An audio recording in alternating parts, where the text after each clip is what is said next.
নমস্কার, welcome to মুশকিল আসান। আমি doctor Kedar Ranjan Banerjee, consultant psychiatrist, national institute of behavioural sciences. আচ্ছা, আপনারা কি ভেবে দেখেছেন যে অনেক সময় আমরা বা আমাদের শ্রম মিথ্যা হয় না বলে ভেবে নিই, কিন্তু দিনের শেষে আমরা হতাশ হই, ব্যর্থ হই? আমরা কি কখনো ভেবে দেখেছি, ধরুন আমি যেতে চাই দিল্লি, ট্রেন ধরলাম দার্জিলিংয়ের। ভেবে দেখুন তো, আমি কি পৌঁছতে পারবো আমার নির্দিষ্ট ঠিকানায়? তা বলে কি ট্রেন চলেনি, না আমি টিকিট কাটিনি? কোনোটাই নয়। আমরা জীবনে অনেক সময় সাময়িক কিছু সুবিধের খাতিরে অন্য পথ বেছে নিই। নিজের চাহিদা বা ইচ্ছের কথা না ভেবেই অপ্রয়োজনে অন্য কোথাও সুখের চাবিকাঠি হাতড়ে বেড়াই, আর সেখানেই হয় মস্ত বড় ভুল। এই নিয়েই আজকের গল্প। এটা গোপাল ভাঁড়ের গল্প। ইনফ্যাক্ট আপনারা অনেকেই শুনেছেন, কিন্তু গল্প বারবার শোনা যায়, সেখান থেকেই আপনাদের এই গল্পটা বলা।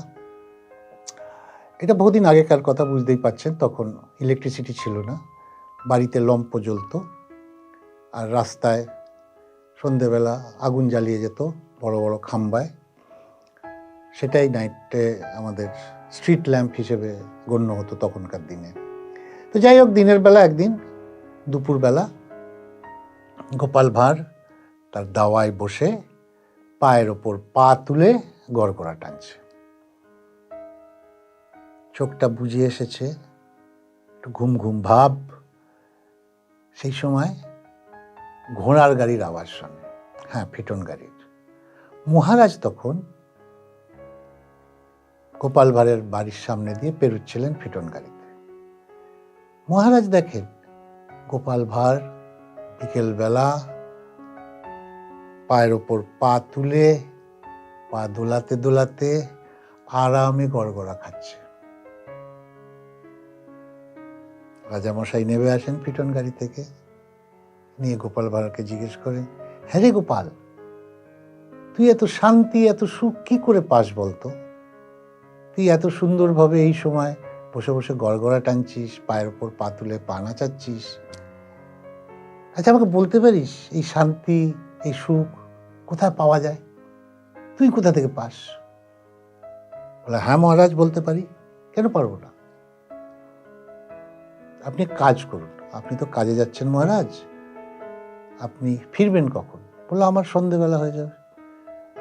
বললো, ঠিক আছে, আপনি যখন সন্ধেবেলা ফিরবেন আমাকে ডাকবেন, আমি আপনাকে বলে দেবো। মহারাজ খুব খুশি। তাহলে মহারাজ আজকে জেনে যাবে কিভাবে শান্তি পাওয়া যায়, কিভাবে সুখ পাওয়া যায়। গোপাল ভাঁড় সব বলে দেবে।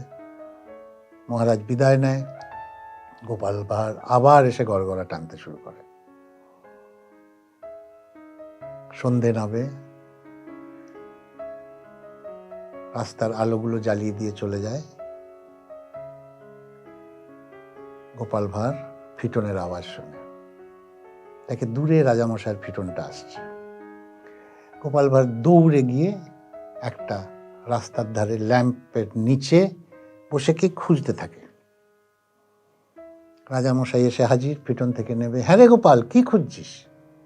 বলে, না রাজামশাই, আমার একটা চাবি হারিয়ে গেছে। বলে, তোর চাবি হারিয়ে গেছে? কিরকম দেখতে চাবি? বললো, না একটা বড় চাবি, সেটা আমি পাচ্ছি না রাজামশাই। বললো, বড় চাবি নিয়ে রাজামশাইও খুঁজতে শুরু করেছে ওই আলোর নিচে রাস্তার ধারে। বলে, হ্যাঁ রে, তুই কোন জায়গাটা হারিয়েছিস ঠিক করে বল মনে করে। বলে, না আমার অতটা তো মনে নেই মহারাজ, কিন্তু এইটুকু মনে পড়ে যে আমি ওটা বাড়িতেই হারিয়েছি। বলে, গাধা, তুই বাড়িতে চাবি হারিয়েছিস আর তুই রাস্তার নিচে আলোতে চাবি খুঁজছিস? তো গোপাল ভাঁড় বলে, হ্যাঁ রাজামশাই, ঘরে তো এত আলো নেই, তাই রাস্তার ধারে আলো আছে বলে আলোতেই চাবিটা খুঁজছি। আমি বোঝাতে পারলাম? বোঝা কি গেল? শান্তি ছিল আমার ঘরে, কিন্তু আলোর টানে সেই বুদ্ধিদের হাতছানিতে আমি তা খুঁজতে বেড়ালাম অন্যখানে। ব্যর্থ হওয়াটাই কি স্বাভাবিক নয়? জীবনে এমনি একাধিক মোড় এরকম আসে, যখন সঠিক সিদ্ধান্ত নিতে গিয়ে আমার মন কি চায় তা না ভেবেই আমরা দৌড়তে শুরু করি। হ্যাঁ, এবং চাওয়া পাওয়া খাতিয়ে আমরা সহজেই জায়গাটা বদলে ফেলি, আর সেখানেই খুঁজতে থাকি আমার সুখ, আমার শান্তি। অন্ধকারে হয়তো আলো নেই, কিন্তু খুঁজতে কষ্ট হয়, তাই যেখানে আলো আছে সেখানেই আমরা খুঁজে বেড়াই। সঠিক জায়গা কোথায় পাবো সেটার খোঁজ কিন্তু আমরা রাখি না। তাই মনে রাখতে হবে, তৎক্ষণাৎ সিদ্ধান্ত, হঠকারিতা, সুবিধে ও প্রলোভনের পথে পা বাড়িয়ে স্বার্থসিদ্ধির চেষ্টা কিন্তু বৃথা। ঠিক ধরেছেন, হয় না এইভাবে। অতএব আমাদের যেটা করতে হবে, শ্রম নষ্ট না করে শত শত আলোর হাতে হাত না মিলিয়ে সুখের চাবি, শান্তির চাবি জানতে হবে কোথায় পাবো। আলোর নিচে খুঁজলেই হবে না। আজকে এইটুকুই থাক।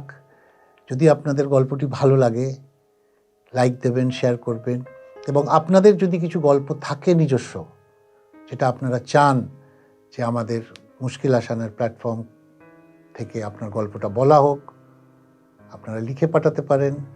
আমাদের যদি ওই গল্প সিলেক্টেড হয়, আমরা আপনার গল্প বলবো এবং আপনার নাম নিয়ে বলবো। আজকে এইটুকুই থাক। নমস্কার।